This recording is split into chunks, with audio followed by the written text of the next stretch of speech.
तो दोस्तों पिछली वीडियो में हमने देखा कि मुजान किबुत्सुजी नेजुको को हासिल करने के लिए उबियाशिकी मेंशन में पहुंच गया और मास्टर उबियाशिकी ने उसे खत्म करने के लिए पूरे मेंशन को ही उड़ा दिया और सभी हाशिरा उसे लगभग मारने ही वाले थे कि उसने सभी को इन्फिनिटी कासल में डाल दिया, जिसकी वजह से जंग स्टार्ट हो चुकी है। लेकिन हमारे हाशिरास का भी कोई जवाब नहीं है। मास्टर उबियाशिकी के मरने के बाद सभी हाशिरा अब गुस्से में हैं और सभी मुजान को मारना चाहते हैं। तो अगर आपको फुल फाइट देखनी है तो चलिए आ जाइए। अब सभी हाशिरा इन्फिनिटी कासल में गिर जाते हैं। तांजीरो हवा में होता है और वो अपने आप को बैलेंस नहीं कर पा रहा है और उसे ऐसा लगता है कि वो डायरेक्ट गिर के मरने वाला है कि अचानक से गियू उसे बचा लेता है और जैसे ही वो लोग जमीन पे लैंड करते हैं बहुत सारे डीमन उन पर अटैक कर देते हैं, लेकिन दोनों अपनी वाटर ब्रीदिंग को यूज करके उन डीमंस को खत्म कर देते हैं और वो लोग आगे बढ़ते हैं। अब हमें इगुरो और मित्सुरी को दिखाया जाता है जिन्हें डीमंस ने घेर लिया है, लेकिन इगुरो अपनी सर्पेंट ब्रीदिंग यूज करके सभी का गला काट देता है और ये देखकर मित्सुरी बहुत खुश हो जाती। इसके बाद हमें मिस्ट हाशिरा और स्टोन हाशिरा को दिखाया जाता है। यहाँ पर मिस्ट हाशिरा काफी गुस्सा हो चुका है क्योंकि वो मास्टर उबियाशिकी को अपने पिता की तरह मानता था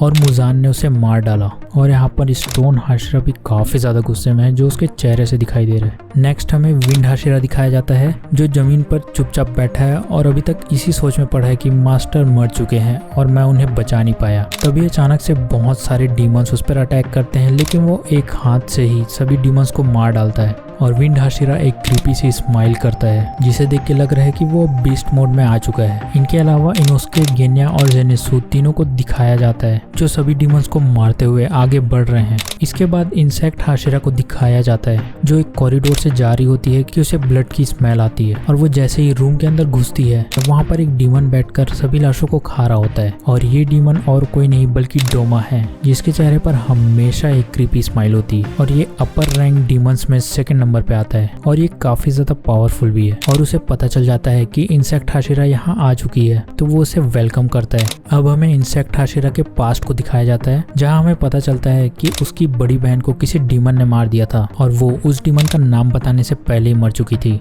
और इंसेक्ट हाशिरा को सिर्फ इतना पता था कि उस डीमन के सिर पर बड़ा सा खून का धब्बा था। अब यहीं पर उन लाशों के बीच में एक लड़की चिल्ला रही होती है कि मेरी मदद करो, तो इंसेक्ट हाशिरा उसे बचा तो लेती है लेकिन डोमा उसे काट डालता है और इसे देखकर इंसेक्ट हाशिरा को अपनी बहन की याद आ जाती है कि उसे भी जिस डीमन ने मारा था और उसे भी जिस डीमन ने मारा था उसके पास दो धारदार पंखे थे। अब इंसेक्ट हाशिरा को समझ आ गया था कि यही वो डीमन है जिसने उसकी बहन को मार दिया था। डोमा इंसेक्ट हाशिरा से मीठी मीठी बातें कर रहा होता है लेकिन शिनोबू बहुत ही गुस्से में है। अब शिनोबू उसे बताती है कि तुम ही वही डीमन हो जिसने मेरी सिस्टर को मारा था, तुम्हें मेरा कोड देखकर कुछ याद नहीं आ रहा क्या? तब डोमा बोलता है कि हाँ, मैंने एक लड़की को तो मारा था जो फ्लावर ब्रीदिंग यूज करती थी, लेकिन मैं उसे प्रॉपर खा नहीं पाया था क्योंकि सुबह होने वाली थी। और भाई इतना सुनते ही शिनोबू सीधा अपना तलवार उसके एक आंख में घुसा देती है, लेकिन Doma blood demon art use करता है जिसकी मदद से वो इंसेक्ट हाशिरा के ब्लड को ठंडा कर देता है। डोमा उसे ये भी बोलता है कि तुम्हारी तलवार मेरा सिर तो नहीं काट पाएगी। तभी शिनोबू उसे एक सरप्राइज देती है कि इस तलवार में पॉइजन लगी हुई है, तो देखते हैं कि तुम इस पॉइजन से बच पाओगे कि नहीं। तभी डोमा नीचे गिर पड़ता है और खून की उल्टी करने लगता है, पर यहाँ पर शिनोबू को एक सरप्राइज मिलता है। डोमा की बॉडी उस पॉइजन को रेजिस्ट कर लेती है और वो वापस तुरंत खड़ा हो जाता है। अब हमें डोमा के पास्ट को दिखाया जाता है जहाँ हमें पता चलता है कि जब वो बच्चा था तब उसके पेरेंट्स ने उसे भगवान की तरफ फेमस कर दिया था और वो अपने टाउन के लोगों को ब्लेसिंग्स दिया करता था जिसकी मदद से वो लोग मरने के बाद हेवन में जा सके। अब कहानी प्रेजेंट में आती है। शिनोबू ने लगातार 5 बार डोमा के बॉडी पर कट लगाया, लेकिन हर बार डोमा की बॉडी पॉइजन को रेजिस्ट कर रही थी।